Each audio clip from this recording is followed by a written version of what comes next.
사건에 관한 선고 절차를 시작하겠습니다. 노상원 피고인 입정시켜 주세요. 피고인 측 변호인 노종래 변호사님 출석하셨습니다.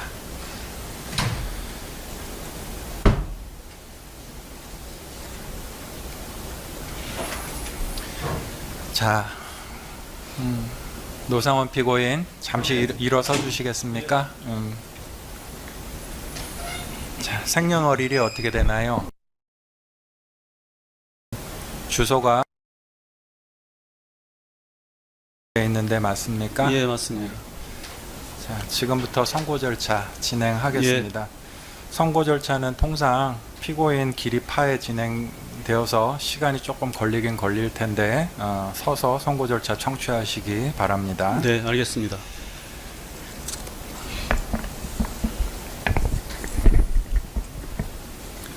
자, 선고 절차 들어가기 전에 재판부 모두 발언 먼저 간단히 말씀드리겠습니다.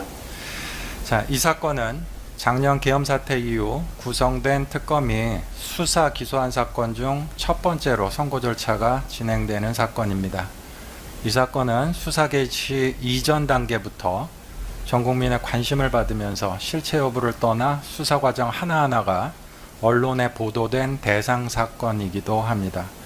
그러한 면에서 본 재판부는 이 사건 공판 절차 초기 단계부터 어느 한쪽으로 치우치거나 예단을 갖지 않고 법원 본연의 중립적 자세를 유지하기 위해 나름 노력하였고, 사실 인정 하나하나, 법률적 판단 하나하나에 숙고를 거듭해서 오늘 최종 선고에 이르게 되었습니다.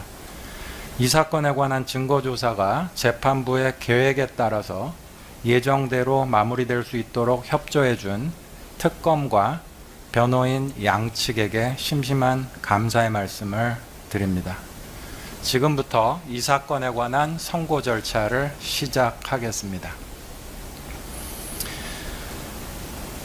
피고인 노상원에 대하여 검찰은 2025 고합 932호로 피고인이 진급 청탁 알선 명목의 비용조로 첫째, 2024년 8월 및 9월경 두 차례에 걸쳐 김모 대령으로부터 현금 1,500만 원과 상품권 600만 원 합계 2,100만 원 상당의 금품을 수수하고 2024년 10월경 구모 준장으로부터 현금 500만 원의 금품을 수수하였다는 혐의에 대해서 특가법상 알선 수재죄로 기소했습니다.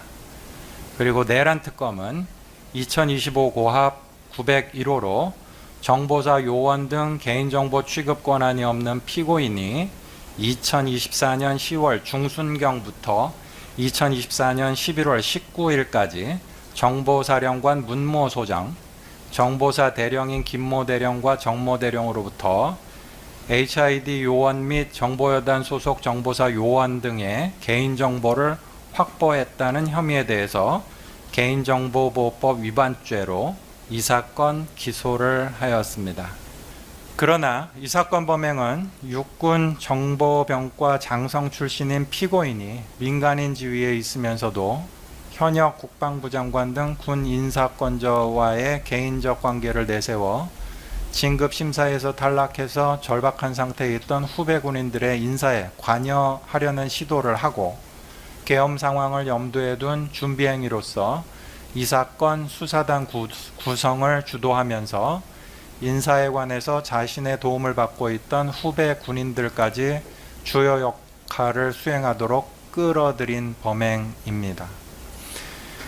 피고인의 이 사건 범행은 아무런 실체적 요건을 갖추지 못한 이 사건 계엄이 선포 단계까지 이를 수 있도록 하는 동력 중 하나가 되었고, 그로 인해서 단순히 개인정보보호법 위반이나 특정범죄가중 처벌 등에 관한 법률 위반 알선 수재 범행의 죄책만으로 평가할 수 없는 위헌 위법적인 비상계엄 선포라는 중대하고 엄중한 결과가 야기되었습니다.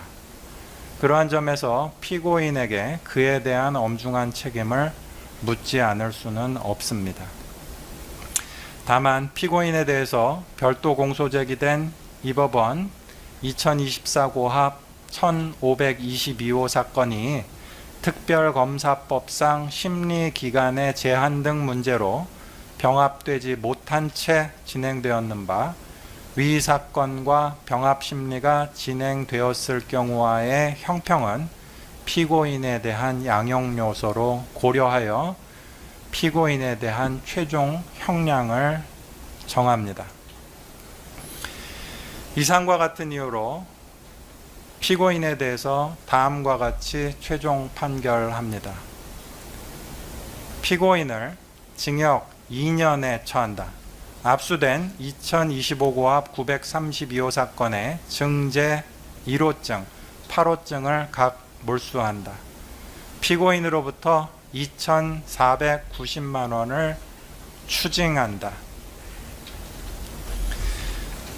자, 이것으로 이 사건 판결 선고를 마치겠습니다. 피고인은 이 판결에 불복이 있으면 7일 이내에 이 법원에 항소장을 제출할 수 있습니다.